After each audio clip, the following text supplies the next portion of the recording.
Olá pessoal, bom dia. Então vamos falar sobre música na Renascença. Durante esse período da Renascença, houve uma valorização e retorno às formas clássicas da antiguidade. E também há uma relativa estabilização política entre as potências europeias, que acaba coincidindo com os grandes descobrimentos e também os acontecimentos que refletem nas artes em geral. E nesse período também que o homem começa a desenvolver uma percepção maior do mundo à sua volta, bem como de si próprio também. E isso acabou o quê? Resultando em uma postura por meio da qual, em vez de aceitar dogmaticamente as coisas mediante uma explicação superficial, o homem ele passou a observar e a tentar deduzir as explicações por si só.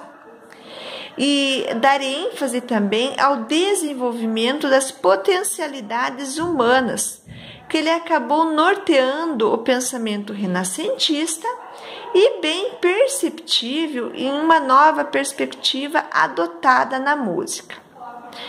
E os compositores deste período, eles passaram a pensar a música vocal baseadas em uma formação até então inédita, que seria o coral, onde fixava um formato e a intenção era o quê? O aproveitamento máximo das potencialidades da voz humana. E nesse coral, as vozes elas eram divididas conforme a extensão que cada voz consegue alcançar, tanto em direção às notas mais graves, como também em direção às notas mais agudas. Tendo isso em vista, também que há uma determinada quantidade de notas que cada cantor é capaz de emitir. Também os compositores renascentistas, eles almejavam criar sonoridades que estimulassem os sentidos alargados, as possibilidades desse discurso musical. E essa preocupação deles incluía novos tratamentos para as combinações das harmonias. Isto quer dizer o quê? Da sonoridade que aconteciam simultaneamente. E a perspectiva renascentista, ela previa que certas combinações de sons eram consideradas impróprias durante a Idade Média. E agora elas poderiam ser utilizadas. E isso fez o quê? Ele trouxe um caráter menos austero para a música renascentista, que tornava mais rica e agradável para os sentidos. E assim as dissonâncias, elas passaram a incorporar com um recurso expressivo na música em constante interação com a consonância. Tá? Então, vocês podem ver aqui que dissonância ela é o quê? É uma combinação de sons que causa impressão desagradável. E consonância é o oposto e o complemento da dissonância. E a música instrumental, ela veio ser o quê? Um processo de impressão de partituras, que vai contribuir decisivamente para afetar as bases de transmissão da música e suas formas também. Agora as pessoas podiam aprender a ler uma partitura e comprar um livro com obras musicais para tocar e até mesmo cantar nos momentos de lazer.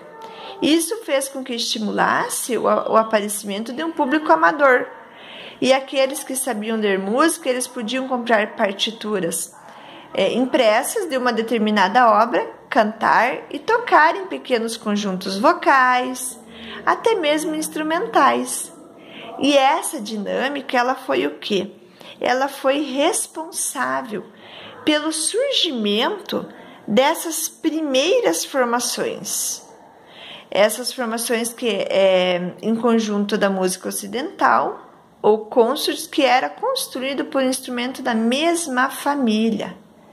Então vejam que é uma construção, né, que eles acabavam fazendo com timbres muito parecidos, mas de tamanhos diferentes. E havia também esses consortes compostos só de flautas, outros só de violas, ou mesmo só de instrumentos de sopro, por exemplo. E os consortes, eles refletiam a divisão das vozes em formação coral. Que legal, né?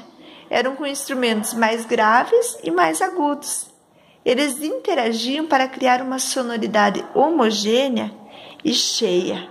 Então vejam como que essa base, ela fez com que as pessoas se reunissem e apresentassem uma música de forma familiar. E isso foi na nossa música instrumental do período renascentista.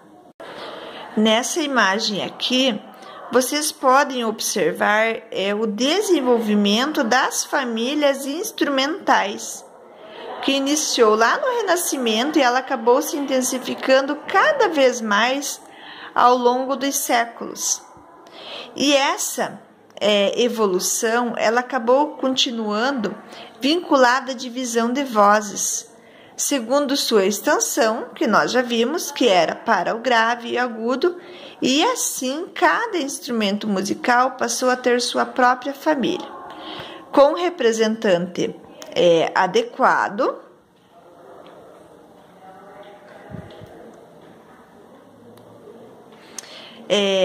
e ademais a combinação de diversos instrumentos de famílias diferentes, ele passou a ser explorado, seja da riqueza de timbres que poderia obter. E com o tempo aconteceu o quê? Criar esses conjuntos mais complexos com orquestra que combina timbres de diferentes famílias, que hoje nós temos as nossas bandas musicais com vários instrumentos musicais. Mas o quê? Que existe a combinação de timbre, que não é como antigamente, né, que nós tínhamos um só, como no período renascentista, se reuniam as famílias e produziam o mesmo som. Então vejam que quanto mais para a esquerda estiver um instrumento fonográfico, mais grave ele é. E quanto mais para a direita, mais agudo. Observaram aqui nessa imagem? Então, observem, né, aqui a imagem, ele retrata a obra de um pintor renascentista, Bruegel, que há uma sala com vários instrumentos musicais. Observem e completem aqui na apostila de vocês, tá? Então, identifiquem, ó, o cravo, a viola, charamela, flauta doce. Aqui nós temos a sacabucha, alaúde, viola, tá? Depois vocês mandem uma fotinho quando vocês completarem essa página, que é a página 30. Como a música teve a sua importância no período renascentista, a dança também teve. Vejam bem que a pavana, né? As danças renascentistas mais características eram a pavana, mais lenta, e a galharda, mais rápida, que faziam parte das chamadas danças sociais. Então, a pavana, ela era o quê? Era uma dança de corte com um passo binário, com passos simples e acabava sendo repetidos. Vejam bem, ele tinha aqui, ó, um caráter calmo, respeitável, era quase sempre dançada com um tipo de introdução dos casais no recinto de baile ou em cerimônias de casamento de moças ou de família. E nessa dança, enquanto o cavaleiro segurava o chapéu em uma mão e portava a espada em outra. Então vejam que linda essa interpretação e essa forma que eles representavam essa dança. Então, estão observando aqui nessa imagem. E a pavana, ela é fácil de dançar. Por quê? Porque ela consiste basicamente em 2 passos simples e um passo duplo adiante, seguido por mais 2 passos e um passo duplo para trás. Então, nós vimos a pavana, que é uma música uma dança bem conhecida deste período. E a galharda, né, também no Renascimento, que é outra dança, ela o quê? Ela formava um par muito popular com a pavana. Contudo, ao contrário dessa, ele tinha um compasso ternário e o tempo rápido. Era uma dança de origem popular que acabou sendo incorporada pela nobreza na Inglaterra. Isso ocorreu com a imposição da rainha Elizabeth II, que, grande amante da dança, impôs seu gosto aos cortesãos. E a galharda era uma dança alegre, saltitante, que exigia dos dançarinos bastante habilidade e também forma física.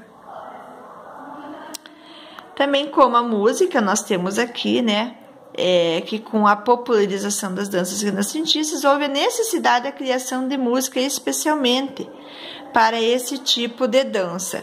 Então, eles tiveram que fazer, né, músicas específicas para essas danças, que era a pavana e a galharda. E entre esses termos da música, as pavanas e as galhardas eram de gênero instrumental. Agora, queridos, nós temos as atividades da página 34 que vocês estarão respondendo. A questão 1, a questão 2, a questão 3, 4, e assim nós finalizamos este conteúdo. Qualquer dúvida, estou à disposição de vocês. Boa aula!